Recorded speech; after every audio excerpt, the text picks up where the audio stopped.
আমার প্রিয় ও স্নেহের 2024 সালের নতুন বছরের ষষ্ঠ শ্রেণীর ছাত্রছাত্রী বন্ধুরা, আশা করি তোমার সবাই ভালো আছো।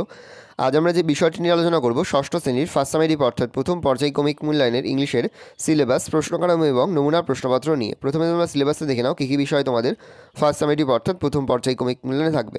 প্রথম পর্যায়ক্রমিক মূল্যায়নের ক্ষেত্রে ফুল মার্কস তোমাদের রয়েছে 15, আর সময় তোমাদের রয়েছে 30 মিনিট। দেখে নাও কী কী বিষয় তোমাদের থাকবে revision lesson, lesson 1, lesson 2, lesson 3 আর লেসন 4।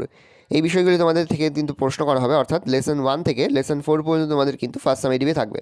তার পাশাপাশি তোমাদের গ্রামার থেকেও কিন্তু প্রশ্ন করা হবে। ভালো করে তোমরা সিলেবাসটা দেখে নাও। এবার আমরা নমুনা প্রশ্নপত্রটা দেখে নেব। দেখো, সরাসরি স্ক্রিনে কিন্তু তোমরা ষষ্ঠ শ্রেণীর ফার্স্ট সামেটিভ অর্থাৎ প্রথম পর্যায়ক্রমিক মূল্যায়নের ইংলিশের কোশ্চেন পেপারটা দেখতে পাচ্ছ। ফুল মার্কস তোমাদের রয়েছে 15, আর সময় তোমাদের রয়েছে 30 মিনিট। তোমাদের যেহেতু ইংলিশ কোশ্চেন পেপারে উত্তর করতে হয়, সেহেতু প্রথমেই তোমরা তোমাদের নাম, রোল নং আর সেকশন লিখে তারপরেই কিন্তু প্রশ্নের উত্তরগুলো শুরু করবে। দেখো, একের দাগে তোমাদের একটা সিনের প্যাসেজ তুলে দেওয়া হয়েছে, এখান থেকে কিন্তু প্রশ্ন করা হয়েছে। খুব ভালো করে তোমরা কিন্তু সিনের প্যাসেজটা পড়ে নেবে, তারপরেই কিন্তু প্রশ্নের উত্তরগুলো শুরু করবে।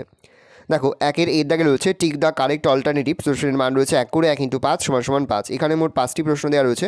প্রতিটি প্রশ্নের মান রয়েছে 1 করে 1 × 5 = 5। ভালো করে দেখে নাও প্রশ্নগুলো। তারপরে দেখো, তোমাদের গ্রামার থেকে প্রশ্ন করা হয়েছে। 2-এর দাগে মোট তোমাদের 3টি প্রশ্ন দেওয়া রয়েছে। প্রতিটি প্রশ্নের মান রয়েছে 1 করে 1 × 3 = 3।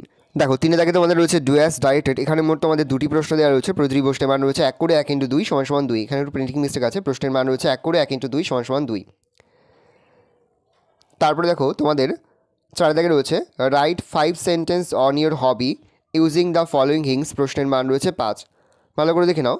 এই রয়েছে টোটাল তোমাদের ফার্স্ট সামেটিভ অর্থাৎ প্রথম পর্যায়ক্রমিক মূল্যায়নের ষষ্ঠ শ্রেণীর ইংলিশের কোশ্চেন পেপার। ভালো তোমরা কোশ্চেন পেপারটা দেখে নাও। আশা করি ভিডিওটা ভালো লেগেছে। ভিডিওটা ভালো লাগলে ভিডিওকে লাইক করতে ভুলবে না। আর আমার চ্যানেল নতুন হওয়া লাল কালার সাবস্ক্রাইব প্রেস করে পাশে বেল আইকন প্রেস করে যখন নতুন করে ভিডিও আপলোড করি সবার ফার্স্ট নোটিফিকেশন তোমরা পেয়ে যাও। আর এই ভিডিওটি তোমার বন্ধু বান্ধবী আত্মীয়স্বজন সবার মধ্যে কিন্তু অনেক শেয়ার করে দাও যারা এবছর ষষ্ঠ শ্রেণীতে পড়ছে। আমরা কিন্তু ইতিমধ্যে ষষ্ঠ শ্রেণীর প্রতি বিষয়ের সিলেবাস, প্রশ্ন কাঠামো এবং নমুনা প্রশ্নপত্র কিন্তু উত্তর সহ আপলোড করে দিয়েছি। যদি এখনও পর্যন্ত সেই ভিডিওগুলো না দেখে থাকো, ভিডিওগুলো কিন্তু তাড়াতাড়ি দেখে নাও। আমরা যে মুহূর্তে বিভিন্ন স্কুলের প্রশ্নপত্র হাতে পাচ্ছি, সবার ফার্স্ট ভিডিওর মাধ্যমে কিন্তু আমরা তোমাদের কাছে তুলে ধরছি। তোমরা কিন্তু অবশ্যই আমাদের চ্যানেলটা সাবস্ক্রাইব করে রাখবে। ভালো করে তোমরা কোশ্চেন পেপারটা দেখে নাও।